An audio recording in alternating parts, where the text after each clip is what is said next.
Thank you very much. I'm going to call to order the March 4th meeting of the Town North Andover Community Preservation Committee at 7:03 p.m. I'll begin by reading our preamble. Pursuant to Governor Baker's March 12th, 2020 order suspending certain provisions of the Open Meeting Law, Mass General Laws, Chapter 30A, Section 18, and the Governor's March 15th, 2020 order imposing strict limitation on the number of people that may gather in one place, this meeting of the North Andover Community Preservation Committee will be conducted by remote participation to the greatest extent possible. Specific information and the general guidelines for remote participation by members of the public and or parties with a right and or requirement to attend this meeting can be found on the town's website at www.northandoverma.gov. For this meeting, members of the public who wish to watch the meeting may do so on their televisions by tuning to Comcast Channel 8, Verizon Channel 26, or online at northandovercam.org. No in-person attendance of members of the public will be permitted, but every effort will be made to ensure the public can adequately access the proceedings in real time via technological means. In the event that we are unable to do so, despite best efforts, we'll post on the Town North Andover website an audio or video recording, transcript, or other comprehensive record of the proceedings as soon as possible after the meeting. If the public would like to participate in the public meeting, please email your questions or comments prior to or during the meeting to dbeckley, that's D-B-E-C-K-L-E-Y, at northandoverma.gov. The question or comment will be provided to the committee before the meeting or read during the proceedings if received during or shortly before the meeting. So, all right. With that, we have a much larger group on our Google Meet tonight, so we'll ask people, if you're not speaking, to please be on mute. We're going to try to keep things nice and orderly. We've got 6 applications, 6 applicants we're going to try to run through tonight. After we do a quick discussion of the annual report process, I'm going to try to allot 15 minutes or so to each application. If we decide we need more time, then we'll go ahead, but I'll try to do that to keep us on schedule and keep everybody moving, be mindful of everyone's time. So first things first, just want to discuss a little bit the annual reporting that we're going to be doing this year. Dan and I have been working on some of that reporting. Some of you may have gotten questions from me throughout the last month as I'm doing some research on a handful of things. In the meeting packet, you'll find a PowerPoint presentation that is a draft of the report that I'm planning to submit to both the Select Board and the Finance Committee. That'll be on March 22nd and on March 23rd. We can discuss in more detail next meeting, but I want to just at least give the committee members a chance to review that draft. Plan would be to kind of go over some of the history. This is the 20th anniversary of the CPC in North Andover. Talk about some of the history of the projects, and then more specifically talk about our current situation, current funding, and the projects that we're going to discuss tonight and vote on next week. So nothing to do or discuss further on that, but if everyone takes a moment during the week to review that, we can discuss it at our next meeting on March 11th. Okay. Any questions on that right now? Okay. Terrific. All right. So what I would like to do as we go through tonight's applicants, we'll give each applicant an opportunity when we go through the agenda to give a quick summary of each project. Then to make things easier for Jillian for the minutes, I'm going to do roll call questioning. We'll run through everyone on the committee and just touch base on questions. I know we've been a little more free form in the past, but I'd like to give it a little bit more structure just so we can get through it efficiently and keep everyone on task, if that sounds all right. So first on the list, we do have a town manager, Melissa Murphy-Rodriguez, with us for her application, the town's application regarding a 40B housing consultant. So Melissa, the floor is yours. Thank you, Mr. Chair. And I did put just a brief description in your packet, and I won't share it, but I know it is available to you. This request is for $60,000 for this fiscal year, and the project would be to hire a consultant to help analyze the town of North Andover's affordable housing stock and help with our 40B projections. So as you know, we have seen a significant change in our market rate housing over the last few years, not only in single family house, but also multifamily housing, which has caused the delta for compliance with Massachusetts General Law 40B to widen. This study would look at our newest housing trends, help us analyze the newest information that we're going to be receiving for the 2020 census, and help us form a plan to achieve our 40B goal in the short term rather than the long term. but it also will help us look at 2030 and 2040 by using housing trends to help us figure out what we will need to be for those years as well, so that we can plan for that. We'd also be looking for ways to regionalize our housing efforts, including planning, but also monitoring for long-term savings. If we can find a regional housing resource to join, I know there is one in Reading, it really would go a long way for us. You know, it's important for us to produce affordable housing in order to get to our 10%, but it's also equally as important for us to continue monitoring the housing that we have to make sure that it stays affordable. And we don't have a dedicated housing person on staff, so this would go a long way in helping us achieve those goals. This is a CPC allowable expense. It falls under the support for community housing. It includes providing funding to CPA communities to jumpstart their community housing efforts by funding a housing coordinator.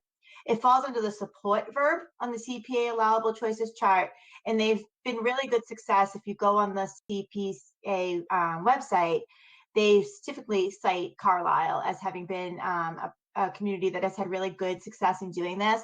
I did use a similar model to this in my last community, where we used a consultant to do not only housing analysis and housing lotteries, but also our monitoring for us. And monitoring will become increasingly important as we see more 40B developments in town, particularly if they're LIPs, which is a local initiative project, because we would be responsible for monitoring those. And I'm happy to answer any questions that I can. We do envision this to be a multiple year project. I think the first year would really be the bulk of the work, and year 2 and 3 would really be more about maintenance and monitoring, and we would offset those costs in the town budget. So we, in subsequent years, asked for $10,000 from CPC with a $10,000 budget match. Okay, thank you, Melissa. I'll put it up to the committee now for questions. John Simons?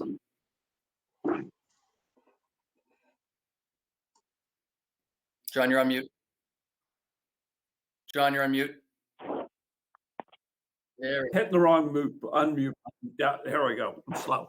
I think this is a great project, and I commend you for going ahead with it. I think probably, Tracy, you could probably speak more knowledgeably about how this fits in, but I think it's a good project. I guess the one question I would ask is, I think that emphasis on maintaining the stock of affordable housing is really important, because I think we've had some problems in the past with the units that come up for resale and keeping them affordable. So if we can have a closed loop process so we don't lose any of those, I think that would be a big help.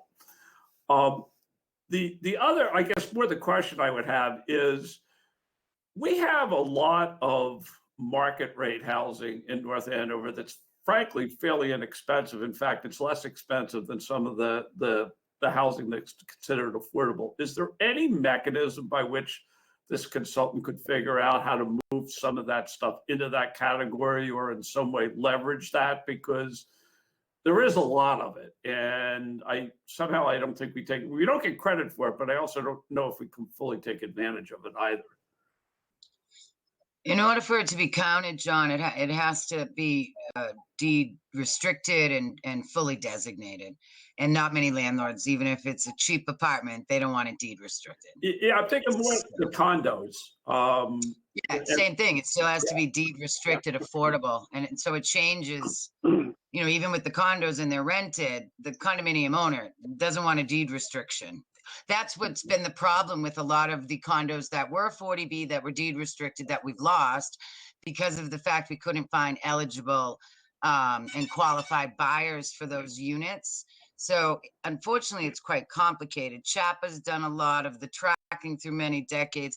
This is such a great plan, Melissa, at A, but B, bringing it so much closer to home locally.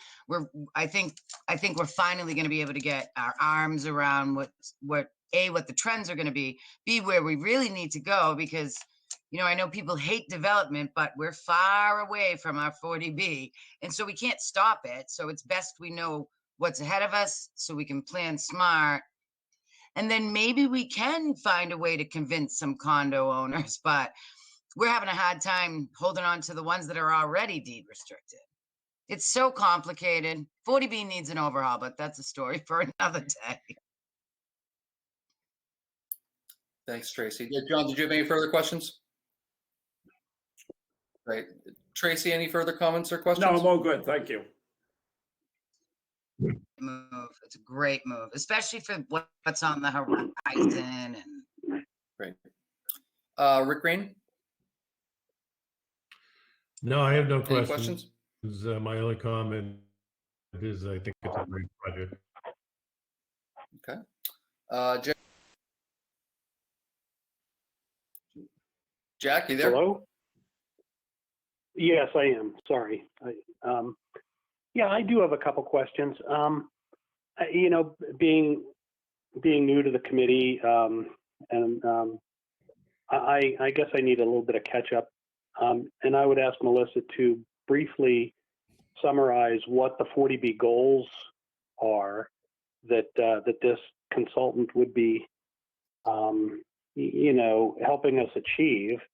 And then the follow up to that is, you know, what are the sources of savings that we expect to get in the, as noted in the application? Sure. So I think the first task really is going to be figuring out what our delta is, right? And so we have an idea based on what we've seen in development over the last few years. And we extrapolate out after meeting with the building department how many single family houses we think we're going to have a year. And so we have kind of a back of the envelope number. But what we really need to take into account is what our 2020 census numbers are going to look like. That's going to be super impactful on our 10% number. So 40B really is getting to the affordable housing of 10% in your community. And until you get to that 10% number, you can fall victim to predatory 40Bs, which would be something that maybe is not where you want it to be, right? And so one of the goals of having a housing consultant like this is helping the town to plan for where we want to see affordable multifamily housing, where it makes sense, where traffic can handle it, where it makes sense for public safety. And so what I've had good success with in the past is not only using a consultant like this to figure out this is where we need to be, this is the number we should be looking for, this is the number we should really be looking for because we'll be safe until 2030, right? But also, are there parcels of land that are the most attractive for affordable housing? Which would be least impactful to the school system because there is a school that has extra space nearby or is off of a main thoroughway, so we know that it can handle the traffic. So if you have, for instance, farmland or land that you wanted conserved, you make sure that it's not going to be going there, but instead going to be going to a more appropriate site. So those would really be the goals. As far as savings, you know, I don't know that I mentioned savings in my application. You know, we had originally tried to take this on in the budget this year. Unfortunately, it was one of the items that we had to cut in order to create the fiscal year 22 budget. So if you've been following, you know that the town side of the fiscal year 22 budget is only able to increase 5.6%, which is unfortunately reduced services, which meant that we lost this housing position. And so this was us being creative and trying to figure out a way to maintain that goal because it is one of our most important goals right now as a community. Actually, I guess in the PowerPoint, you know, the second page, there was look for opportunities to regionalize housing efforts, including planning and monitoring for long-term savings. So that's really where I got it. Okay. That was the source of my question. Understood. So you can see that, and yes, that's 100% true. So one of the things that we'd be looking to do, if we, from experience in Sudbury, I had first I had an internal housing person whose salary with benefits was about $108,000. Instead, we decided to join a regional housing authority, and it cost the community, both for the housing trust and the town, $60,000. And so we saw about $60,000 in savings a year by going the regional process, which is what I would think we should do here as well, right? We don't have the amount of work you would need for a full-time housing person, but we certainly have work that needs to be done. Got it. Thank you. Thank you. Is there an expectation out there on when we might achieve the 10% affordable? I guess it really depends on what comes down the line. With the Royal Crest project, with how it is currently presented, and obviously we don't know what that project will end up looking like in the end, could help us to achieve that 10%. The important thing to remember is that even if you're at 9.9%, you can have 250 units built under 40B. And one of the things that's really hard about that is that all of those units are not affordable, right? It's really only a small percentage of them, which is why having this smart growth way of doing this is so important. So depending on what ends up happening with the projects we have in the horizon, we could come close to our 10% or be at our 10%. However, we're continuing to see growth, right? And so we have to think about creative ways to continue to build affordable housing so that as new units come on, we don't fall behind. It's a moving target. Got it. Mm-hmm. Okay, thank you. That's been very enlightening. Thank you. Thanks, Jack. Bill Callahan, any questions for you? Sure, thank you. I had two questions. One is I read the housing production plan that the Merrimack Valley thing put together. So I was wondering, to what extent is that going to serve as a blueprint for this effort? So it's a huge help, right? Having a housing production plan makes us, it brings us additional grant funding, but it also gives us a good place to start from. The problem with the housing production plan that we have is that we've seen kind of a change in the community over the last 2 years. And so like any study, right, those tend to get stale. So one of the things that we constantly need to be doing is updating it, right? So we didn't know that we would have the Avalon project when we created the housing production plan. But what the housing production plan does do is it shares with us specific places that housing would be ideal, right?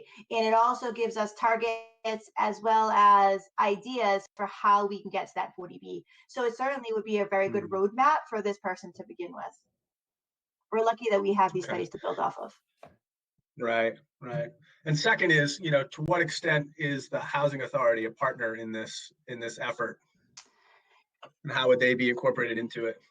So in my experience, Tracy could probably speak to this as well. In my experience in the past, we typically would not use them so much, except that, they can be a great partner in developing individual units, right, with the town and with our Affordable Housing Trust. And so, a lot of the time, it's smaller projects, but those smaller projects really add up. And so they're an important partner for us in affordable housing goals. Right. I know this particular consultant, would take into account our current stock, but wouldn't be, the Housing Authority wouldn't be working directly with the consultant. But what would come out of it is, as I've said to the community before, as we're moving forward, we're looking to create that nonprofit arm so we can do development. It's very, it's wise for us to all keep in mind, we have a conceptualized design, for one of the properties already. Can we bring that to fruition? Those numbers, of course, would count. I'm sure that the consultant would be consulting with what the plans at the authority are, now and over the next 5 years. And definitely over the next 5 years, it's, the goal is to develop under the umbrella of the Housing Authority as well. But in full conjunction with the town. So this, not so much with us, but all housing at some point it all mingles together in the public sector. Sector. And I do, Because if you, because as to Melissa's point before, a purely affordable house, if you put up correct, 10 apartments, and the Housing Authority would have no market rate, and whatever we developed would be full 100% affordable, which is different than what you see with private developers. So every opportunity that we could have the authority build is always a good opportunity to hit that goal. Great, thank you. I'm good. Thanks very much, Brian and Melissa and Tracy. Great. Okay. Thanks. I think the only question I had, Melissa, is just regarding the amount overall. Is this just based on your experience? Or do we have a hard estimate from the consultant right now? No, this is based on experience. I think that we have a really good foundation to build off of. And we have Jean, which a lot of other communities don't have. So we're very lucky in that. She's been able to keep me really updated with members. And so we have a pretty good base to build off of. So I think this is a pretty good estimate. Okay, great. I had no other questions. If there's nothing else from the committee, we had no questions on this application from the public. So with that, Melissa, I think we can dismiss you for the night. Thank you very much for your time. Thank you for having me. I appreciate it. Thanks, Melissa. Anytime. Okay, next on our agenda, gateway improvements for the historic Causeway and Stone Arch Trail. We have Jean Enright and Peter Boynton. Jean, I'm not sure, or Jean or Peter, I'm not sure who wishes to speak first, but the floor is yours. Okay, thank you. I guess I will just introduce kind of the project itself. I don't know if everyone's familiar with it, but I'm sure you have the application. We have certainly seen a heightened demand for walking trails and just being out in public given this COVID pandemic. And Warrior Hill has certainly experienced just much more traffic in talking to the trustees and talking to representatives of FONAT. And so Peter and I are just very interested in improving that experience. And as you know, we have two primary parking lots to access Warrior Hill, one of them on Stevens Street on the trustees' land, and one of them on Pleasant Street, adjacent to the substation for National Grid. The parking lot is actually owned by National Grid, and we lease that space. So we do propose to work with them in terms of the improvements that are presented here. But essentially, this gateway, we really envision it as being just aesthetically much more enhanced and accessibility improved so that more people can actually access through this parking lot to the valued resource and the historic resource. I mean, Peter will speak more to just the history here and this causeway and this stone arch and the historic mill era that kind of gets lost here. And so our proposal really is to improve that aesthetically and really put a mark on the historic features here as well, and better access and accessibility with the surface that will be laid here so that more people can access the open space. That being said, the arch itself is likely owned by National Grid as well. They own the railroad bed above the arch to Stevens Street. I'm sorry, to Pleasant Street. So the section that runs towards the substation. But from the arch going the other way, all the way to Stevens Street, is actually owned by the trustees of reservation. And so one component of this proposal, I don't know how many people enter through this pathway, but people have been coming down this railroad bed and going up the railroad bed on the sides of this arch. And so there's tremendous erosion there right now, and it's really not a safe environment. So one of the cost elements here was to actually add kind of like railroad tie steps to get up to the railroad bed. And as you'll see later, Andrew's going to present a trail that is going to be above. And so any type of improvement here is kind of really good synergy with what Andrew will present later today. But Peter, I welcome you to kind of outlay really the historic component of here. Sure, thanks, Jean. And hello, I'm Peter Boynton. I think I know most of you, but maybe not all of you. So this project consists of three pieces, which is outlined in the proposal. And they're referred to as Area 1, 2, and 3. Area 1 runs from adjacent to the Stevie's Pond swimming beach across the granite causeway along the edge of Stevens Pond to and under the granite stone arch that Jean referred to that goes under the railroad bed, and through that arch to the other side where you can then see the lake. Area 2 is the parking lot that Jean referred to, which is next to the power station. And then Area 3 runs from the far side of the stone arch to the connection with the trustees' trails. So the historic aspects of this is this granite work, both the causeway and the stone arch, date from the textile mill era. And I don't know of any other stone arch like this in town. It really is a remarkable example of historic construction.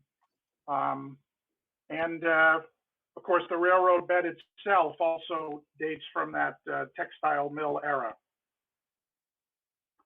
What has happened to this piece of trail, which is actually the last leg of the Stevens to Stevens trail that was done earlier, is it's become really terribly overgrown with invasive species, heavily littered. Even the width of this trail is it's not the full width because of the growth of the invasive species. So what the project envisions is clear out the invasive, replant where appropriate with native species, and then resurface and grade this area, including the little dip in the path between the parking lot and the causeway.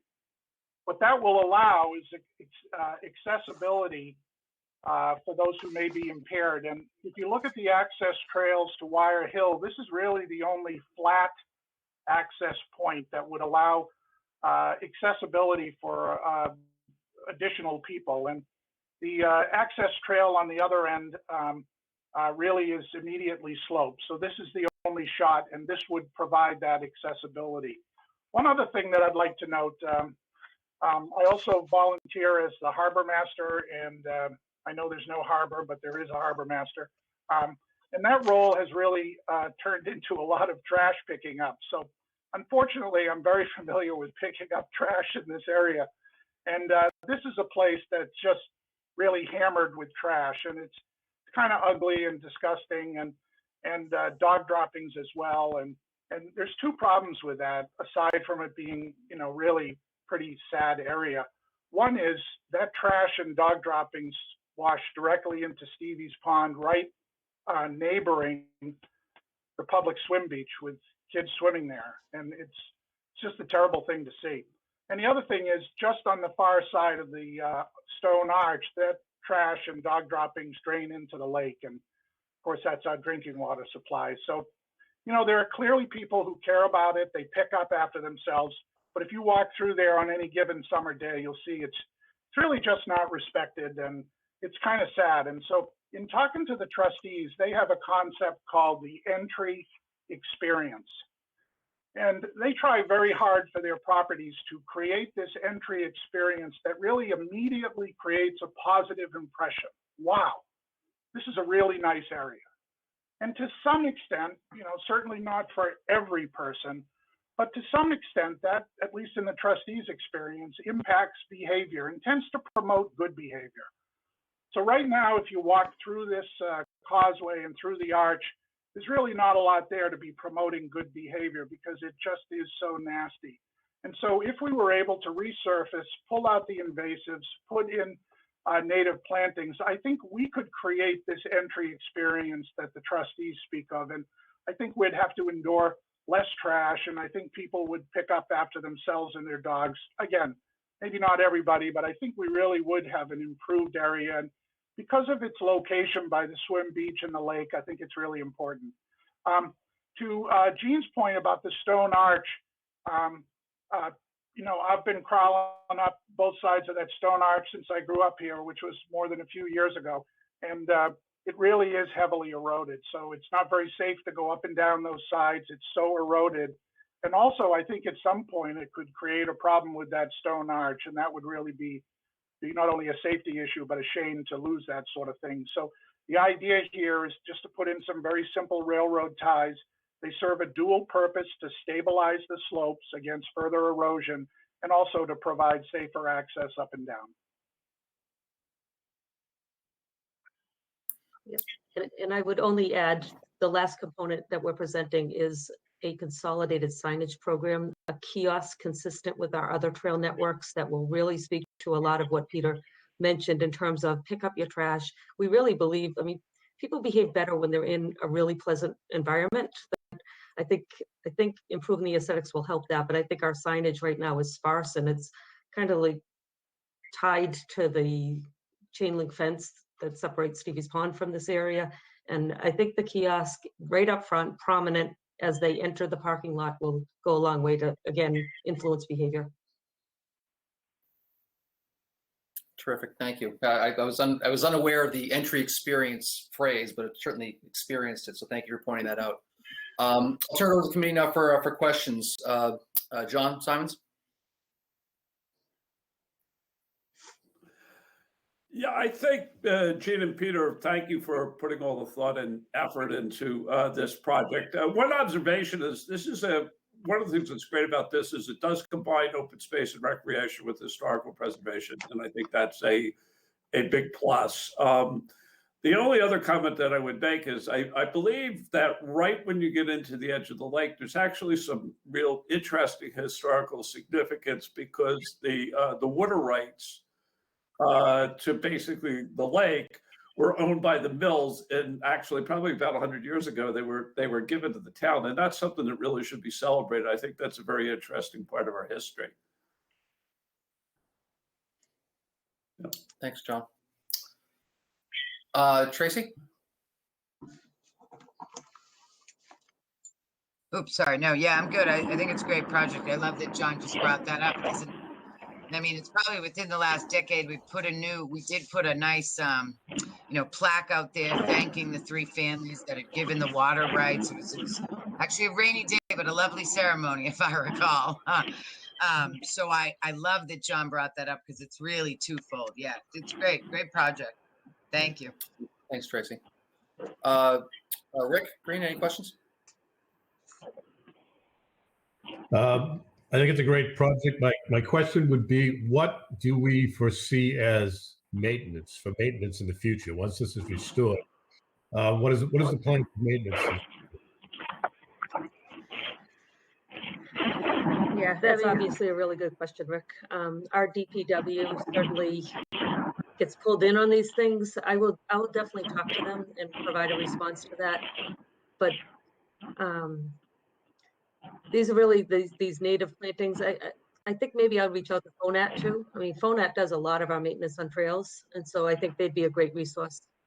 I would also add, Gene, that when we talked to the landscape designer, we talked about, what would you plant there in terms of native species, and the discussion was, plant the right trees or shrubs in the right place so that they're not the kind of things that are going to become overgrown and require a lot of care. Things that are right sized for the location. And if we put in the railroad ties along the arch, I would say that would actually substantially reduce a need for maintenance. And I think if we properly resurface it, using materials and grading that's designed to last out in the weather, some sort of natural stone type surface, I think that would also reduce the need. Okay. Thanks, Rick. Jack Maven. Yes, just briefly, thank you to Gene and Peter for doing the background on this. I agree it would be a great enhancement to this trail, which I agree also it has been neglected over the years, and it is a good handicap access trail. It is very flat. An improved surface would really be a good asset to our trail system in this area. And bringing more people in there is important in this particular spot for most of the reasons that Peter had touched on. A lot of people are used to bringing their dogs in there and, not being respectful to the trails. And as much as FONAT can do, and they do a lot, it's hard to keep up with that. So anyway, I think it's a great project, and I would just finally mention that our conservation department has some great resources to advise the project on native plantings that would be suitable and for the long-term maintenance needs for this particular area. And I'm sure they could help you, make a good selection for the long-term maintainability of this project. That's all I have, Brian. Right. Thanks, Jack. Bill Callahan? You're on mute, Bill. You're good? All right. Terry Holland, I think, Terry, you joined us a little bit late. I think I saw you on there. I put you on mute because of background noise. If you have any questions, Terry?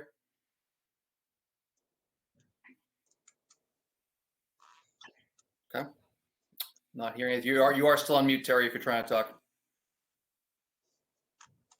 Okay.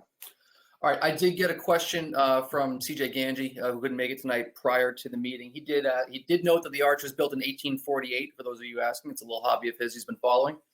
But he did want to know if any actual stonework restoration is being proposed for the arch. So in this application, no, although Peter and I have discussed that. Potentially that could be a future request for funding in the near future, I would say. So it does show signs of repointing may be necessary. And again, I believe National Grid owns that arch, and so we would have to partner with them.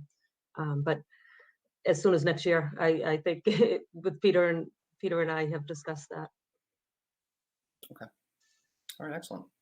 I had no further questions on this one. So, Jean, Peter, thank you very much for the presentation. Right. Thank you. Thank you. Thank you. Okay. Next on the agenda, the Bradstreet School Memorial. Stan Limpert. Stan, are you still on with us?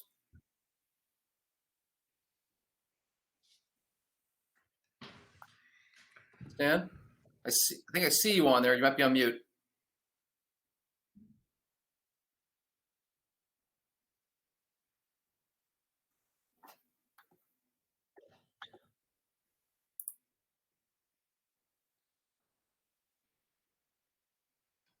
Yeah, Stan, it looks like you're on mute if you're trying to talk. Okay. All right. If there are no objections, I think what I'll do is move to the next item on the agenda, and we'll continue to monitor. Stan jumps back in, which would be the North Andover Rail Trail Phase 1 design. Andrew Shapiro. Brian, I don't mean to interrupt, but sometimes if they're calling in on their cell, they might have to do *6 to get off their mute. So, Okay, Stan was on video earlier. So, Stan, one more shot. Okay. All right. Well, I'll continue to monitor, and I'll shoot Stan a note to let him know that we're going to get back to him. Andrew, if you'd like to go ahead. Sure. Thank you for having me. For those of you who don't know me, my name is Andrew Shapiro. I'm the Director of Community and Economic Development. We submitted on behalf of our department and the town, we submitted an application to fund design and engineering of a Phase 1, a 1.3 mile stretch of trail from Osgood Street to Dale Street along the Boston and Maine Railroad Company right-of-way. Right now, most of that right-of-way is also along a National Grid utility corridor, which also varies in ownership between National Grid, some private owners, and the trustees of reservations. We would anticipate that the trail itself, or the path itself, would be a 10-foot wide paved route in all feasible locations. As I'm sure everybody on this committee knows, the rail trail projects have been discussed, and they've been for quite a while in town. It's something that's been pointed out in our master plan, strategy number 67 of the open space and rec goals. Goal number 3, develop a conceptual plan for a North Andover rail trail that could be designed in sections over time. So this is going to be something that we can hopefully meet a goal with respect to our master plan.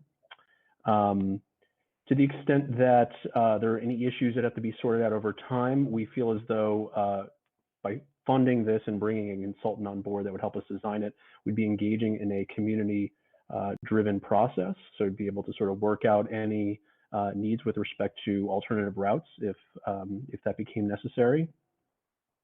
In terms of the project area itself, it may pass over properties of 4 landowners, as I mentioned before: trustees of reservation, the Holland residence at 135 Stevens Street, National Grid, and the Strecker residence at 177 Great Pond Road. 68% of Phase 1 would be over the trustees and Strecker land. And I have to thank Dan Beckley. He did a lot of the legwork in terms of identifying the trail, the path itself. And he did some of the outreach to both the trustees and the Strecker property, and those property owners did both offer support for the concept and a willingness to participate in the design and engineering process. The route around the Stevens Pond would require fencing, a rare plant species assessment, and possible stabilization of banks. The right-of-way would pass through some backyards of 5 private residents between Pleasant Street and Great Pond Road, which would likely need to be circumvented with an on-road segment in the near term, potentially. So as we mentioned before, and I apologize if I actually didn't mention this, is actually going to be representing a match. The CPC portion of a proposed $30,900 would be a 27% match to a Mass Trails grant application that we submitted last month. That Mass Trails grant application was for $83,000. So the project cost in total for this design of phase 1 would be $113,900. And again, the grant funds would fund survey and design engineering for off-road project areas. We would have public meetings, direct collaboration with stakeholders, and it would obviously result in a usable plans for construction, hopefully in the near future. I think that's all for right now. I don't know if anybody would have any questions they'd like to ask. Okay, yeah, we'll roll through it right now. I will point out for the committee that we did receive 2 public emails in support of this project as well that are in your information packet, for you to review and to read. So we'll run through committee questions now. John Simons. Yes, Andrew, I think, again, this is something that I think people have been talking about for an extremely long period of time. So it's great that you're taking the lead and starting to move it forward. A question about, like, you talked about the land going over sort of private property, perhaps now and in the future. Are there existing easements or rights through those properties that already exist, or would we have to get them? So I think the majority of the easements that go through there are the utility easements and right-of-way the National Grid owns. So there would be a process by which we'd have to work with National Grid to gain access of our own to be able to build the actual trail through and to be able to continue to use. And North Andover National Grid has an established process for that. You have to apply and engage in a formal dialogue with them. Unfortunately, they're not very forthcoming until you have a real project before you and you have funding attached to it.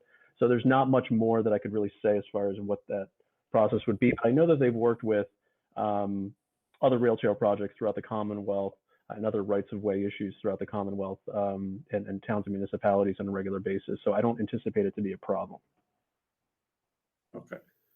Great. So we're not in a situation at all where there's a gap in the right of way that you would have to go and actually negotiate with somebody to get a right of access.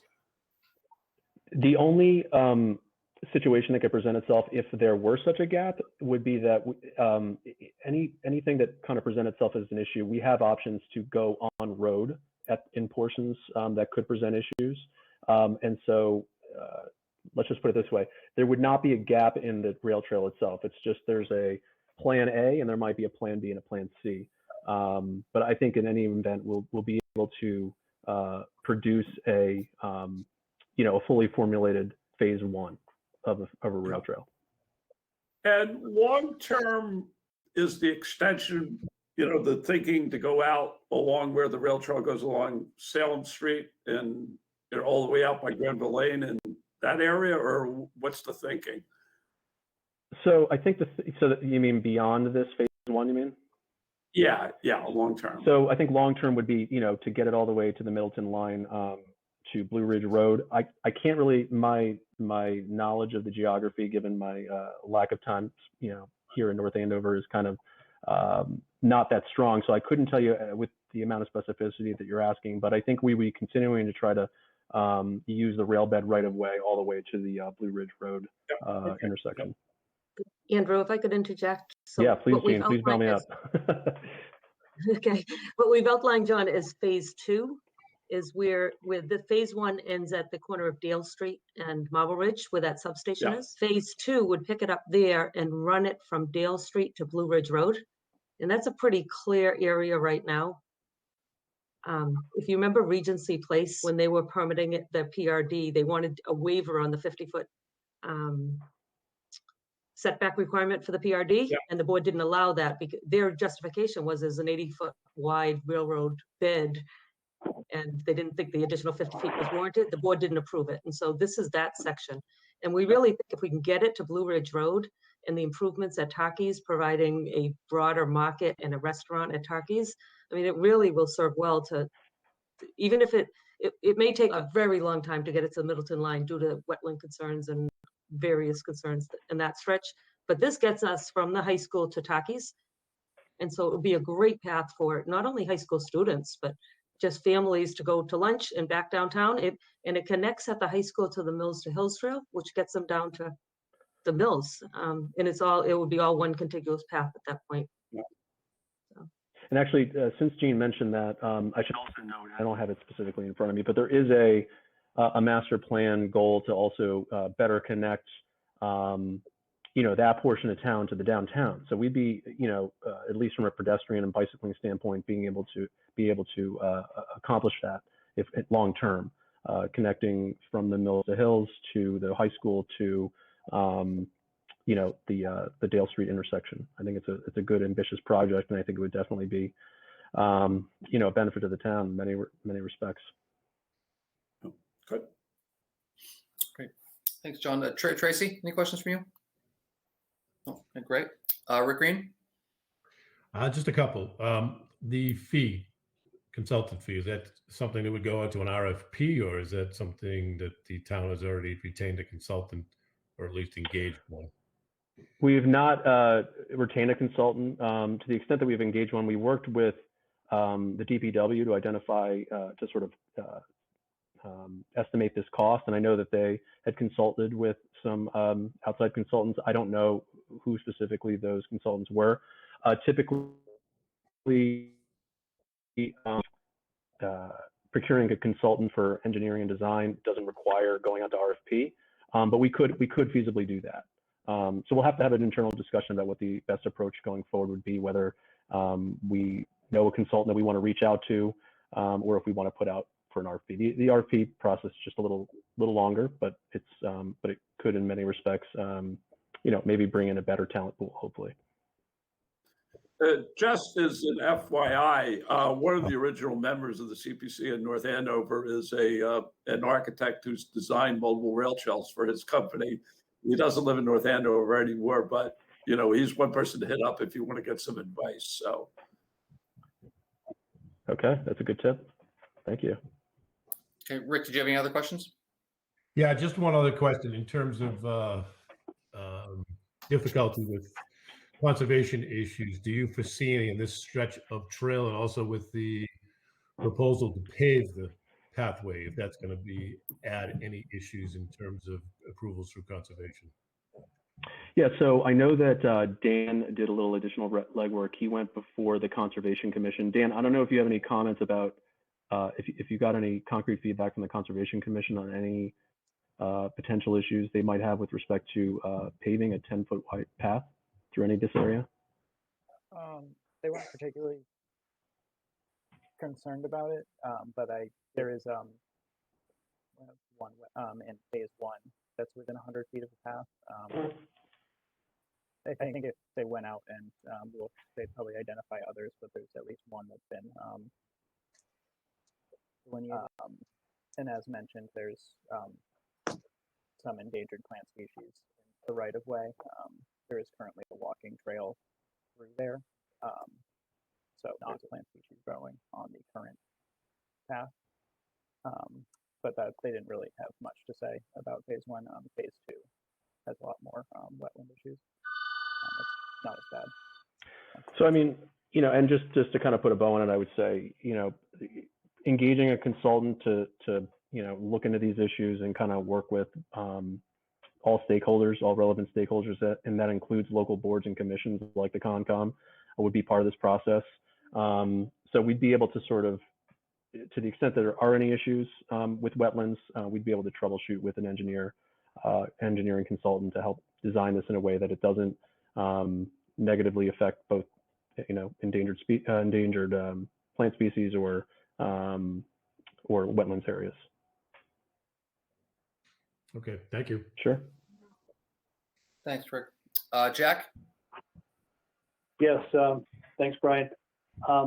This is perfect for me to join in because I am the Conservation Commission member of this committee.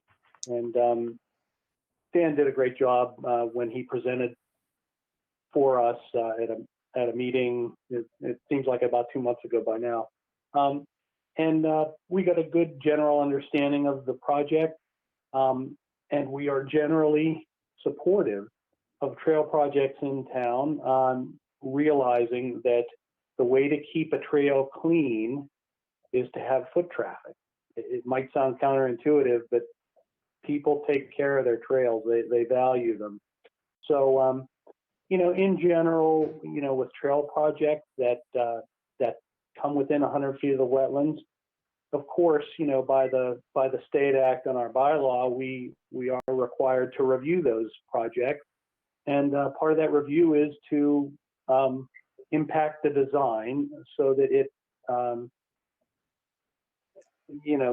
mitigates or reduces the impact that the trail or paving in this case would have on the water quality. So, without any specifics at this point, the Concom is, generally in favor. I don't speak for the Concom, but those are my observations from the meeting when Dan presented. Basically, we can work with you, and we usually make it work on trail projects. So I don't see that as so far as a big barrier to this project. I do want to add some comments to Gene's thoughts about the trail, about the rail trail bringing you down to eventually down to Taki's restaurant. Great location, great loop. I would want to have the folks that are driving this design phase to consider pathways on this phase 1 project. Now, what I mean by that is, okay, if you're going to have people, foot traffic, or more likely bicycles going from the high school down to Dale Street intersection, they're going to want to get back. And they're not going to want to get back on the same route. They're going to want to go another route. So the long and short of it is, I think this preliminary design phase should include mapping out and identifying a bike path where they can get up Dale Street, down Salem Street, and back to where they started in a different route than the rail trail. I think this is very important because if we can give them if we can give the hikers and the bikers and rollerbladers a good path to get back with a real positive experience, it's going to just really help further extension of this project. So I think the time to think about that is now at the design phase, phase 1. I think it would be a mistake to overlook that because you just don't want to give people a path to a dead end and then have them come back. The people that use trails love loop trails, and I think we need to give them a loop option as part of this phase 1 design. So that's more of a statement than a question. But anyway, that's all I have, Brian. All right, great. Thanks, Jack. Bill Callahan? No, I think it's great. I mean, I've noticed during the pandemic that people actually drive down Dale Street, park their cars at the field, and walk on that sidewalk because there just aren't a lot of great places to walk, in a lot of town, especially after you get past the old center. So connecting that would be would be tremendous. And I think too, it, you know, for children and families, it avoids some pretty terrible intersections along the way. Like you don't have to go through the roundabout on a bike. You know, it's just aces, I think. Thanks, Bill. Terry Holland? Yeah, I think it's a great project and it works well with the other one. I think they're both great projects. Great, thanks, Terry. CJ did have another comment on this one as well, asking that he makes sure that in your discussion with the consultant that there's some inclusion of suitable signage to note historic marks along the rail trail, such as locations of former stations or other historically significant spots along the network. Speaking for myself, I think it's a fantastic project. Prior to being on the committee, I did my own Google searching of trying to find a way to create this sort of rail bed and connection all the way to Middleton. So I commend you guys for taking the effort. I think, you know, my biggest concern, frankly, is that Pleasant Street stretch. You know, for anyone, you know, that I drive it every day, and for everyone who's ever come down that hill on Great Pond, it can be pretty darn fast. So I'm sure that's why we have the consultants, and they'll be able to look at those sorts of things, understand speed control and safety control measures. But to me, that's the only little kink in what otherwise could be a great, you know, 2.5 mile stretch. So thank you. Great, thank you very much. So yeah, if there's no other questions, we'll move on. Thank you, Andrew. Thank you, Dan, for your hard work as well. All right, Stan, I see you're back from mute. Sorry for having to take you out of order here. Yeah, sorry I missed my other slot. My technology locked up on me, so it took me a while to figure that out. So no worries. Glad you're still with us. So Stan's here to talk to us about the Bradstreet School Memorial Project. You know, so Stan, if you want to give us the kind of history on this and update us while you're at it. Yep. Thanks. Yeah. I have submitted a request for some supplemental funds to finish this project. As some of you may recall, we had submitted, the Historical Society had submitted a CPA request for the 2015 town meeting, fiscal year 2016, to put this monument of the Bradstreet stones, which came off the Bradstreet School before it was demolished on Main Street, to make a location for them in front of the school administration building, which was just then under construction or just about ready to get started for construction. So that you granted that, you gave us that grant, and so we started on that project, but the school department wasn't quite sure what it wanted to do with its site, as it opened the building and started to settle in, and the landscaping and a bunch of things about their location. So we just were waiting until they were able to make a decision. And in the meantime, much to our pleasant surprise, the town decided to build a new kindergarten, and it was named the Ann Bradstreet Early Childhood Center. What a great coincidence. So we had the perfect opportunity to take the stones that we had saved from the original Bradstreet School, which was in fact a kindergarten, and use those to make a monument in front of the now Ann Bradstreet Early Childhood Center. In the intervening time, of course, the design for the project has been refined. We've gotten a lot better definition of that, and the costs have escalated from what they were 5 years ago. So this is the money that we'll need to finish this project up. The materials which you may have seen identify a location right in front of the school, near where the Early Childhood Center playground is, next to the drop-off near the sidewalk there, where the monument will go with the stones from the historic building, which now it has been long demolished. along with 2 identifying plaques, which will describe the source of the stones, the Bradstreet, the original Bradstreet school, as well as giving some information about Anne Bradstreet herself, which is, of course, one of the most famous people in the history of our town. So this is a wonderful opportunity for us to be able to honor our history, as well as provide some educational opportunities for people to know more about our town and its history. So it's just a great opportunity, we think. Excellent. Thanks, Stan. So I'll move to the committee for questions now. John? I have no questions. Okay, great. Tracy? No, I have no questions. I'm an Anne Bradstreet fan, so you're probably always going to get a yes from me.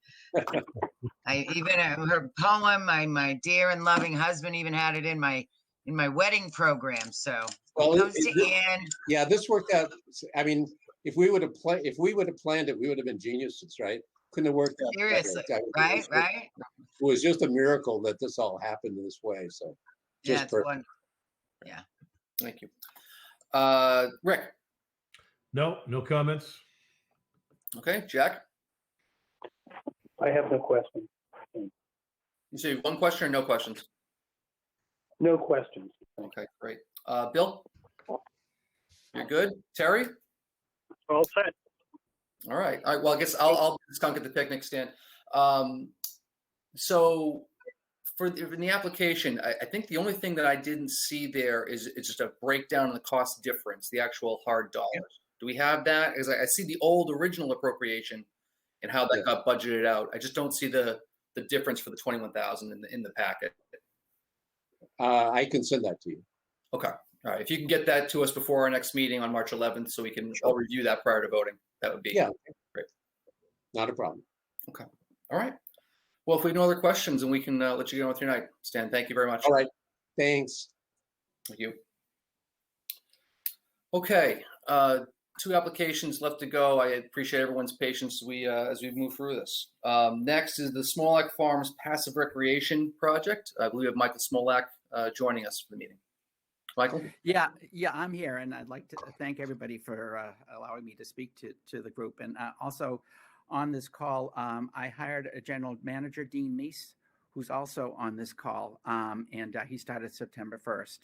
And one of the benefits of having someone like him on the farm has been that a lot of these projects that have been perking in my brain for years and years and years that I couldn't get to, I'm now getting to, and this is one of them. And I'm pretty excited about it because this piece of property, which I happened to land in after college and through my whole life, is an incredibly unique piece of property. And you know, we're so fortunate as a community to have it here. And what precipitated a lot of this is I'm sort of trying to think of ways to engage it more in the community. And I know the farm is a big draw for not just the region, but all over the place. I do hardly anything now where someone hasn't said that they've been here, they've been to a birthday party here, they've been to pick apples here, all those sorts of things. And one of the things that I looked at with the many facets of this piece of property are the many unique kind of attributes that combine to make this place what it is. And one of the things that my friend Kathy Stevens told me about was the Master Plan Implementation Committee and the progress report. And it said, knit together the outcountry with the commercial and civic centers of the northern portion of town by improving signage, sidewalk, and trail connections and bike facilities. And, you know, I kind of think that this hits all of those. It's kind of in a key way between a whole lot of trail systems, and to unite all these things would be pretty spectacular. You know, we have to the north Glenny's Woods. Glenny's Woods, my grandfather bought the farm from George Glenny way back when, and it's a very unique site that Greenbelt has now, and it was used as a site for the Spanish-American War and for training. And back in the woods, that people don't know this yet, are bunkers that I used to dig up lead bullets from when I was a kid, and they're still over there. And you know, the town farm is around the corner, and then Farnsworth, which connects to Bruin Hill, which connects to the power lines to Leonard and Eldred. Leonard and Eldred property, Greenbelt has a conservation easement on it. I believe it's a conservation easement, some sort of easement anyway. And that the back end of that comes very close to within, I think, about 20 feet of a piece of property owned in Boxford that I called Small Ox Farm. And it's not that I'm brilliant with the name. It came on an envelope one day, and I was, and I said, it's kind of an interesting name. So I named it over there. So all this stuff can eventually connect together. And so what I've been looking at for is some way to present all these things. And, the things that for passive recreation, biking, cross-country skiing, snowshoeing, those things, if we ever get snow here on a consistent basis, walking, any number of things that we could do. Nothing with any kind of motorized sort of features. And, as I put in the application, cultural, historic, geological, indigenous people, botanical, animal, agricultural, and wetlands features. In terms of the farm history, when you talk about history, we have a site on the farm that has been identified by PB Essex as going to 2500 BC. And to give you a little, and I'm not supposed to say where it is because people come and try and dig things up. But one of the things, to give you a little perspective, if anybody's is familiar with Egyptology at all, the pyramid at Saqqara, which is a step pyramid, which you've all seen over the course of time, is the same age as this site. So this is a very ancient site and unique. The farm history goes back about 300 years, and there's been a succession of owners. Stevens were the first people to own this property, and we're probably about the sixth group in a long line of people that have been here. And in terms of my own family history, the farm has been a source of immigration. My grandparents who owned this immigrated from Poland and settled here quite a long time ago, and they settled in Maine and then came down here and looked for a farm. My grandfather said he wanted to determine his own history. My grandmother said she wanted to keep my grandfather where she could make sure he was still working. So the truth is probably somewhere in between. In terms of geologic history, I don't know if anybody or many are familiar with the geological history of Essex County by John Roberts in 1977. It talks about how the glaciers came and how they formed these drumlins that run on a north to south orientation. So there's some incredibly unique aspects that would be very easy to identify and educate the people about that. The other thing that's interesting is we have something called the Quaking Bog on the farm, and the Quaking Bog, it's kind of behind John's house, is extremely unique. It's extraordinarily acidic. It was a cranberry bog back in the 1800s. And the other thing that's quite interesting, it has a couple of carnivorous plants that live there, and it's basically a layer of growth that floats on a body of water. So when you walk out on it and you jump up and down, the bushes 10 feet away bounce with you. So it's really kind of an unusual sort of type of history. Woodlands and forest succession. Through some of the federal agricultural programs, we did some forest thinning. And so we have forest succession going on where different types of trees come in succession. And along with that succession comes different, bird life and animal life. Agricultural features, well, it's pretty obvious what I'm doing here, but there's been a tremendous change over the years, and probably will continue after I'm dead and gone. Somebody else will decide they've got a better idea than I had. And that's the nature of change that I kind of learned from my friend George Barker. And so those are the things that I'm kind of looking at is interpretive stuff. And so what I have envisioned are these trails that link together. And one of the people that started me really in the direction of this was Bill Varney, the assistant track coach, because they were looking for a site to do some meets, and they have had them out here, not last year, but I don't know, 400 runners or so out here, and it was pretty good to see these kids. So, and they said that they don't really have any place to really run, or they were looking for other places because some of the places that they were running weren't all that good. So, as I kind of look at this stuff, there are some certainly some questions that I'm sure you have. One of the questions is in terms of conservation and what we need to do. And we certainly will do what's necessary. We also, as an agricultural entity, have certain rights that we reserve as a farm and an agricultural property. But, I've always tried and successfully worked with Conservation Commission about a whole lot of projects. So, I'm very happy to work with boards. I learn things. Another issue that came up is in terms of easements, in terms of the public's right to use these things in perpetuity. And I talked to my insurance agent about it today because it just came out, and he really didn't have any answers. And unfortunately, my lawyer was having back surgery the day that this came through. So I'll certainly investigate it and find out what needs to happen. The other thing is maintenance. Well, we do maintenance on all our stuff anyway, so that's we have a lot of the equipment to do those sorts of things. So I'm trying to think of what else I can tell you about, but I think that's most of it. And the costs are. It's a learning process. As I put this thing together, I kept on bombarding you poor people with additions and amendments to these things, but I think I've got it mostly together. And probably it's the costs on this are probably more than it's really going to cost. But I'd rather go on the high side and then not spend. It's kind of my quasi Yankee background here.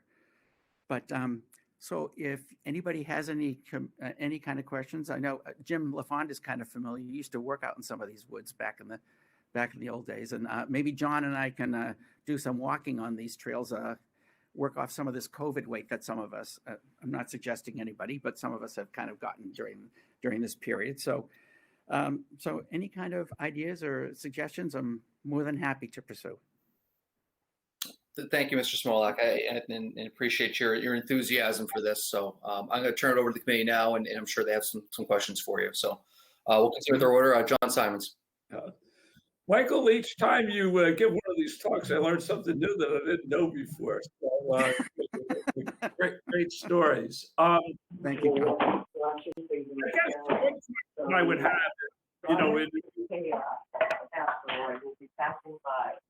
Sorry, can everyone go on mute if you're not speaking, please? Yep. The one question I wanted to ask, and you did allude to, is have you thought through where you want the trails to be and where there might be a physical connection with the Glenny property or any other property? Mm-hmm. Sure, John. Yeah, I gave it a lot of thought, and in the packet there's a whole map with it totally outlined.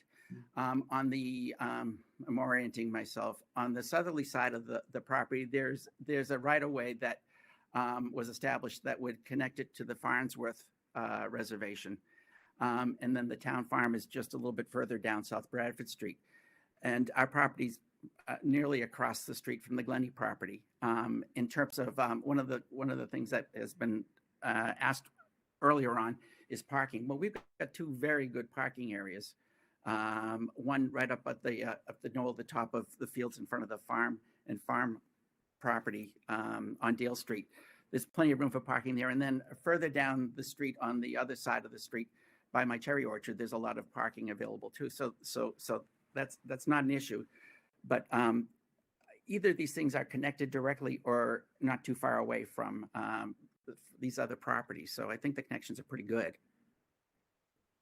Right. Okay, good. No, that's great. Because I mean, to the extent that you can connect your property to somebody else so that continuous path, that's a great thing. Mm-hmm. Related to, and again, I don't want to go too deeply in right now to like the access because you haven't talked to your counselor yet, but how would you envision it work? Like, who would you let through, when, under what circumstances in terms of using the trail network? Yeah, I have thought about this, and one of the things that I would not want on there is anything motorized. because I just don't think it's appropriate. And in terms of times of usage, we're kind of used to that happening a lot of the times on the farm, and so we're fairly experienced with it. But I would say like a daylight sort of usage, we wouldn't allow after dark sort of types of things for a lot of reasons, because we don't want people crawling around the property. We have enough of them at night that aren't invited anyway. We don't want to add any more. So, but yeah, I think and that would be addressed with signage. The rules and what you're supposed to do and what you're not supposed to do. Right, because I think if the sort of the back and forth on this is that I think you're contributing a wonderful public service, but I think in terms for money for the past, that the town would like some level of assurance that there would be continued public access, limited, albeit as you suggest, to those trails over time. Mm-hmm. Yeah, I agree with you, John, about that too, because certainly the public has pretty not very restricted access here right now, but in the future we'd continue that, and the trails would kind of in a positive way, and people alluded to trails, kind of the positive parts of trails, helping to maintain them themselves. So if we have the trails there, they're going to be places for people to walk, and it'll be obvious when they're on, and just as obvious when they're not on. Oh, okay. And in terms of the legalese on that, I'll talk to legal counsel about it and sort of figure out what's appropriate. Yeah. Okay. Good. Thank you. Sure. Yep. You're welcome. Thanks, John. Tracy? Yeah, no, my questions are going to be along the same line, the guarantee of public access. Mm-hmm. That's so. Thank you. Okay, we'll figure it out. Duly noted. Okay. Rick Green. I had the same question similar to John and Tracy, so I think I've got my answers. Some of those obviously will be figured out in the future, so I'm set. Thank you. Okay, great. Jack? You are on mute, so *6 if you need to come off. Thank you. Yes, I wanted to. I apologize for not muting myself when I should have. I want to let John know that we've got open spaces around town that are under the care and custody of Conservation Commission, and we do have rules and regulations for these parcels, and that might be a good starting point for you on establishing rules for this trail system. Generally, motorized vehicles are prohibited. We generally, allow access during daylight hours, and so things like that. But a lot of common sense things that have evolved over the years that you should have the benefit of on this project. Mm-hmm. I would just encourage you to feature all those very interesting things you talked about, the bog, the historic area from 2 millennial BC is really interesting stuff, and so you should include in your signage. You probably already intend to, but you should include in your signage, on a kiosk that points out these interesting locations, as well as at the location, additional signage, enhancing the hiker's experience. So that's all I have, Brian. Sure. To address that, one of the things about this site is that they advise us not to specifically tell people where it is, because people like to come and kind of dig things that they shouldn't be digging. So we can generally say where it is, but they told us not to say exactly where it is. Okay. Right. And to address your signage thing, I've got a whole list of signs that address all of these issues and all of these features. I'm pretty excited about it because it basically, part of my background, I feel like an educator being on the farm, and this is going to educate the town as far as, just people in general, as far as what kind of an asset this is. And I'm amazed to sit here someday and think that I live in the middle of it, and how lucky we all are to have it. Looks like a great project, Mike. Thank you. Thank you. Thanks, Jack. Bill, Callahan? Yeah, I mean, I think there are two things along the legal lines that haven't been raised that I would point out. I mean, one is this is kind of interesting in terms of private property that's also commercial in a sense with the agricultural use. So kind of navigating how that, that interplay would work, I think would be something that, is kind of fresh territory for us because, we certainly know the peak seasons are very busy with a lot of activity down there. And I think that's something we'd have to sort of figure out. How do we balance the public use during sort of commercial with the commercial use at the same time? So that would be my big question. Thank you. Yeah, to address kind of that, honestly, in reality, there are probably about 5 weekends in the fall that Saturday and Sundays that it becomes pretty congested. But other than that, it really isn't a problem. Okay. All right. Thanks, Bill. Terry?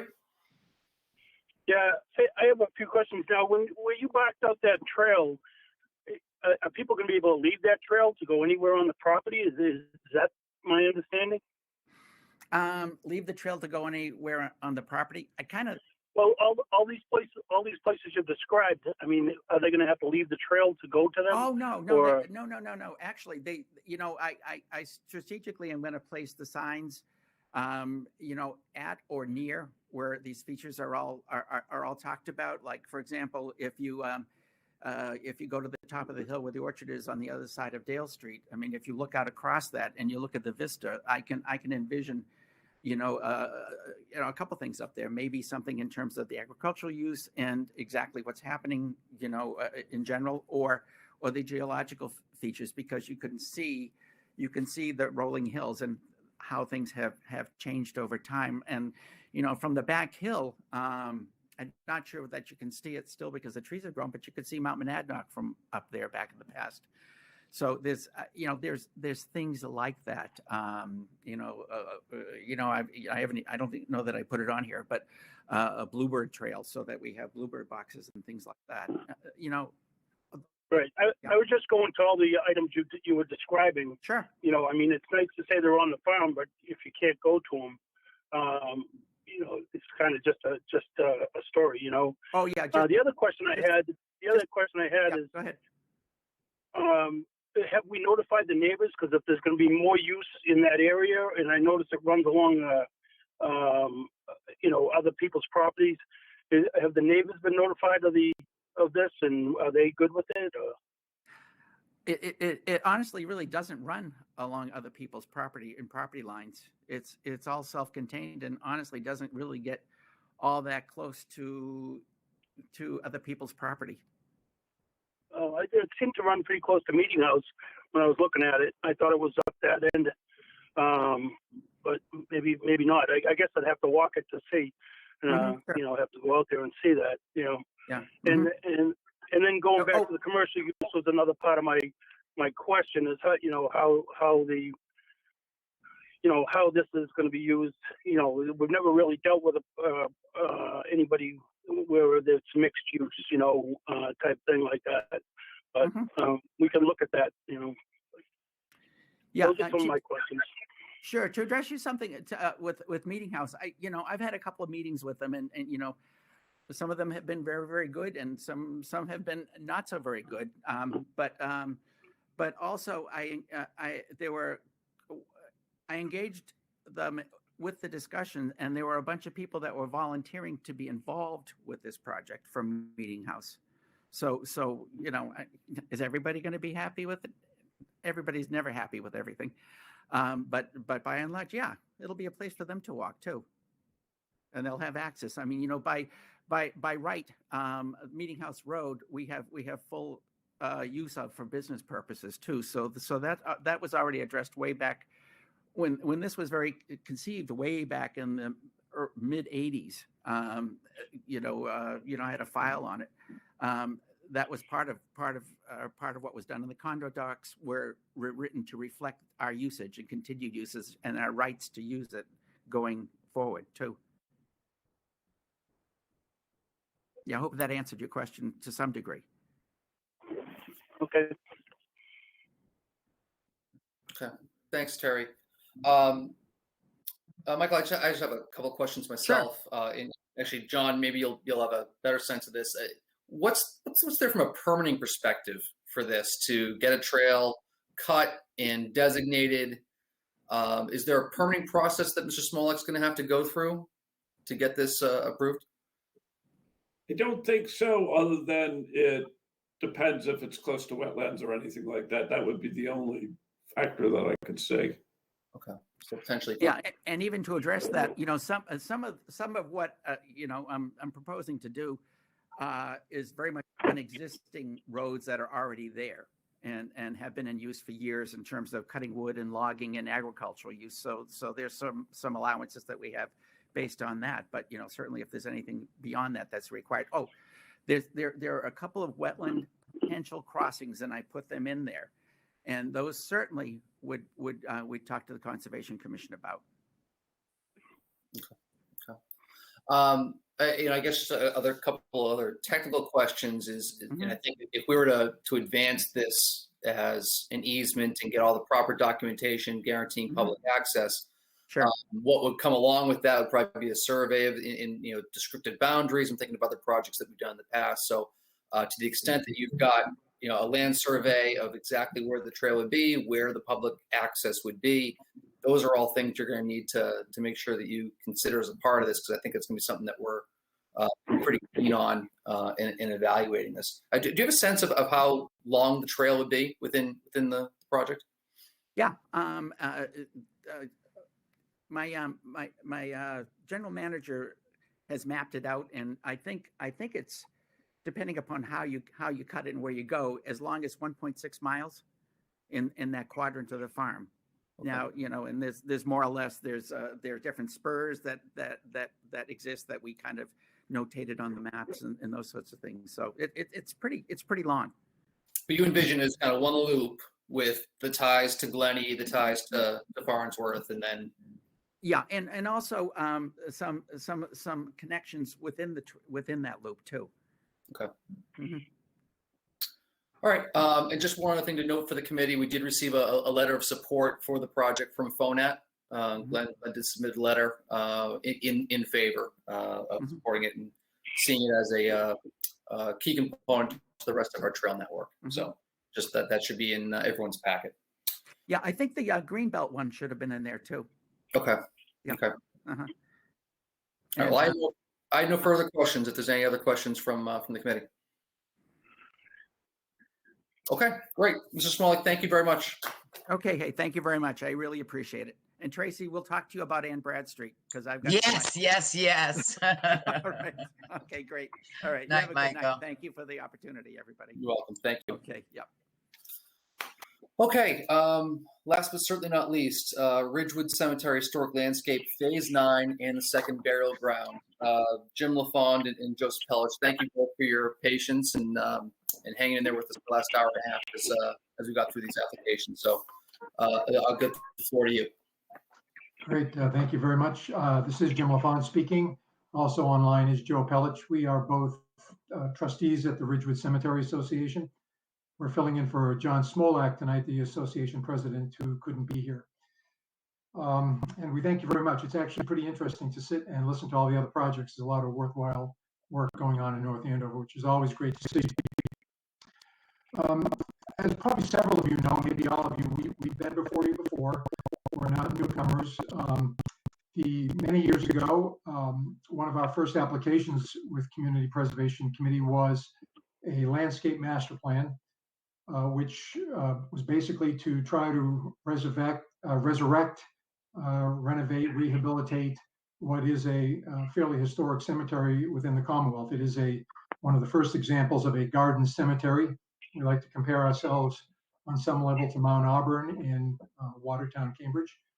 And so we have been pecking away at that, at the recommendations and opportunities that landscape master plan presented to us, whether it be renovations of buildings or the grounds themselves, monumentation, pathways, etc. Our biggest partner in this has been the Community Preservation Committee. We greatly appreciate the past funding that you have provided to us. I think that if anybody who has walked through the cemetery can see a lot of the work that we've done out there. We all think it's beautiful. We've had a lot of positive feedback from other members of the community. Even prior to COVID, I think more people were starting to use the cemetery for walking, for birding, and of course, unfortunately, for grieving, which is obviously our main focus. It's why we're here. We are basically acting as the default cemetery for the town of North Andover. We are a private association, but our membership are the community members who own grave lots there. And there is no other public cemetery within the town of North Andover. So basically, that brings you up to date on what we have done in the past, and we hope everybody has been out there to see the work that we think has come out great. This year's proposal is basically two-phased.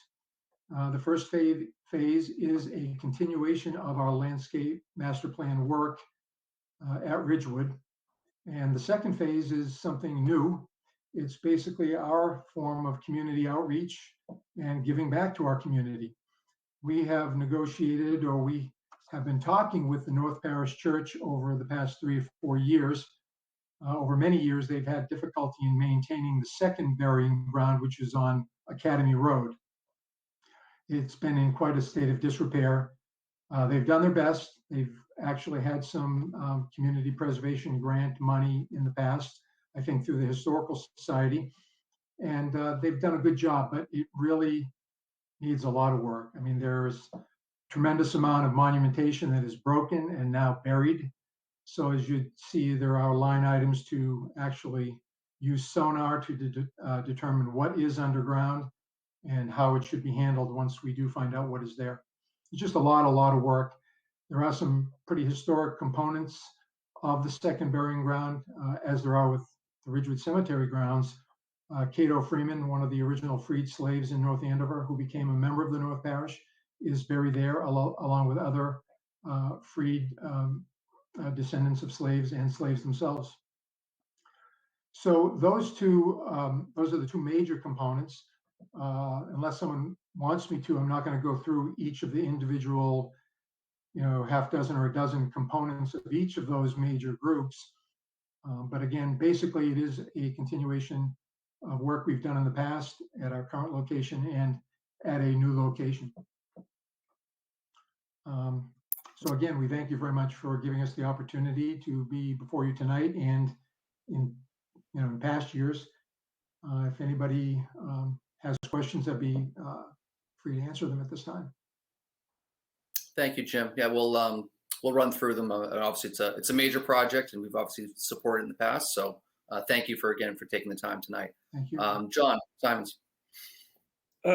Jim, thanks for the presentation and context. I just wanted to emphasize, I think, 2 points you make that I think are important. That one is that every town has a legal responsibility to provide for a level of a public cemetery, and Ridgewood as a private entity provides that service from North Andover, and there's a huge amount of value to that.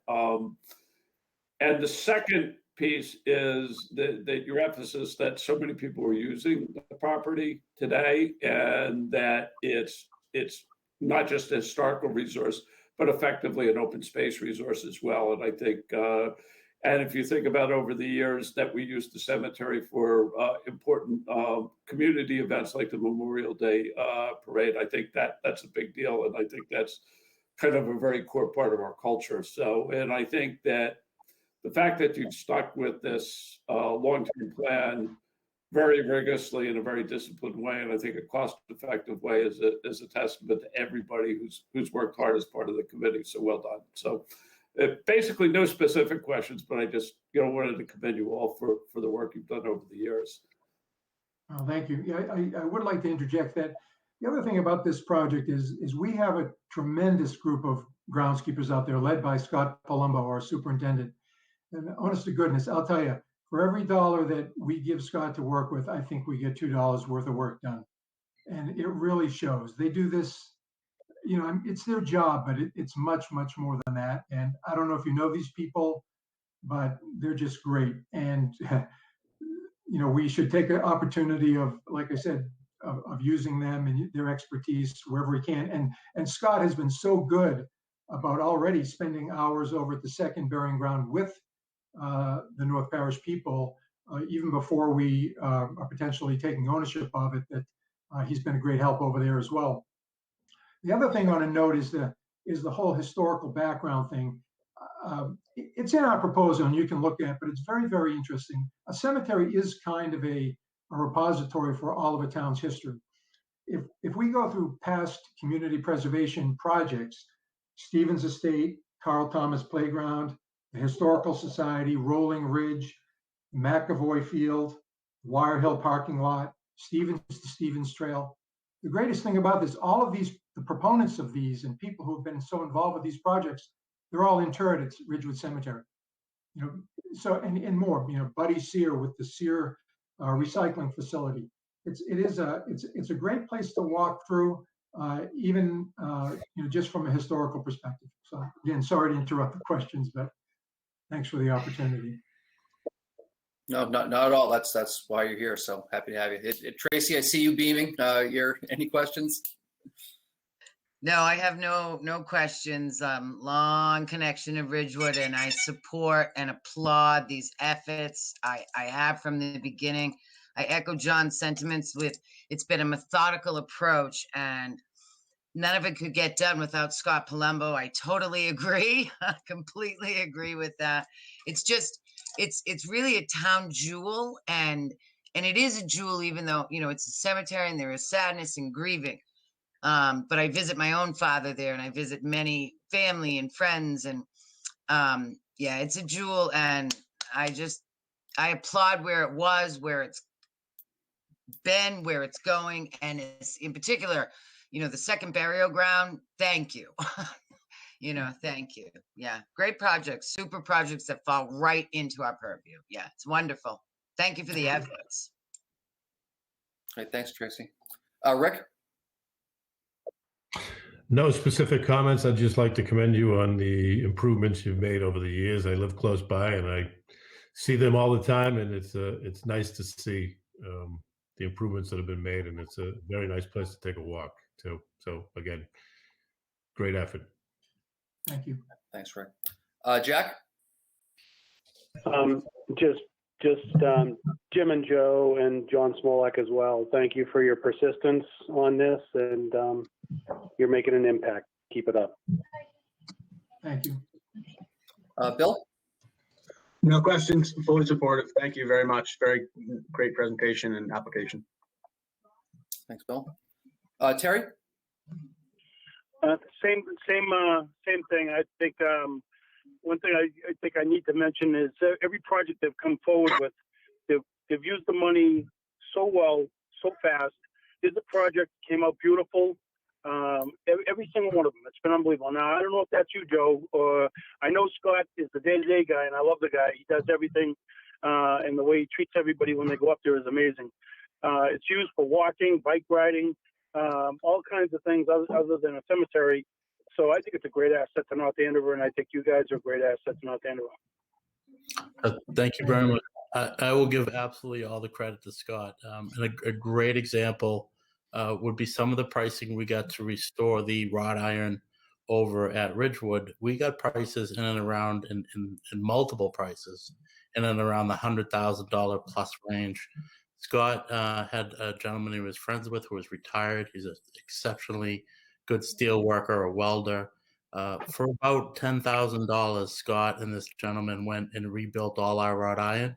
They actually, when we met over at the second burial ground, I said, Scott, can you handle this? The wrought iron's in terrible disrepair, and it will be absolutely stunning when done.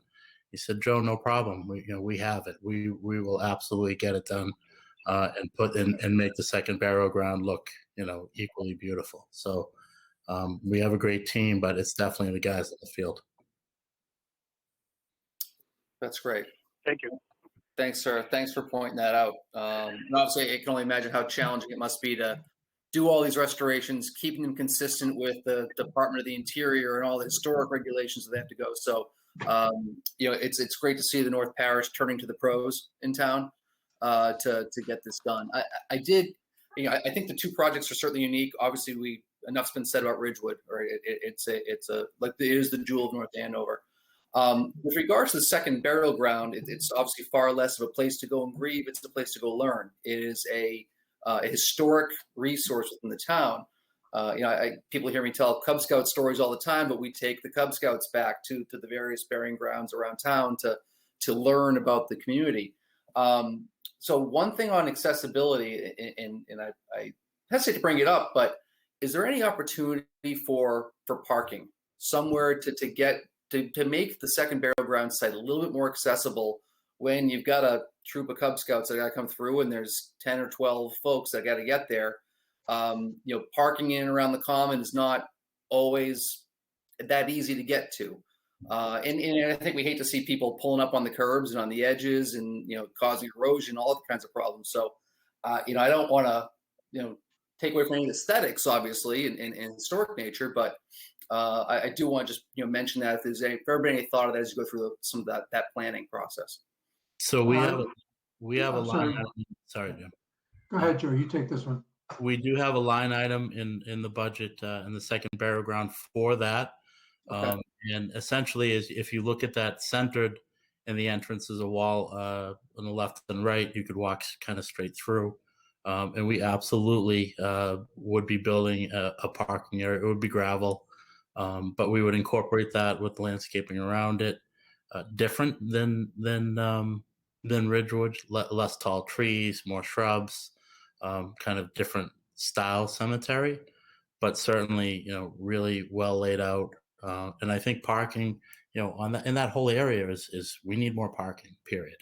And I think a good start would be to put some right there as you pull in, and perhaps some more in the future somewhere else. But that's a good spot for it.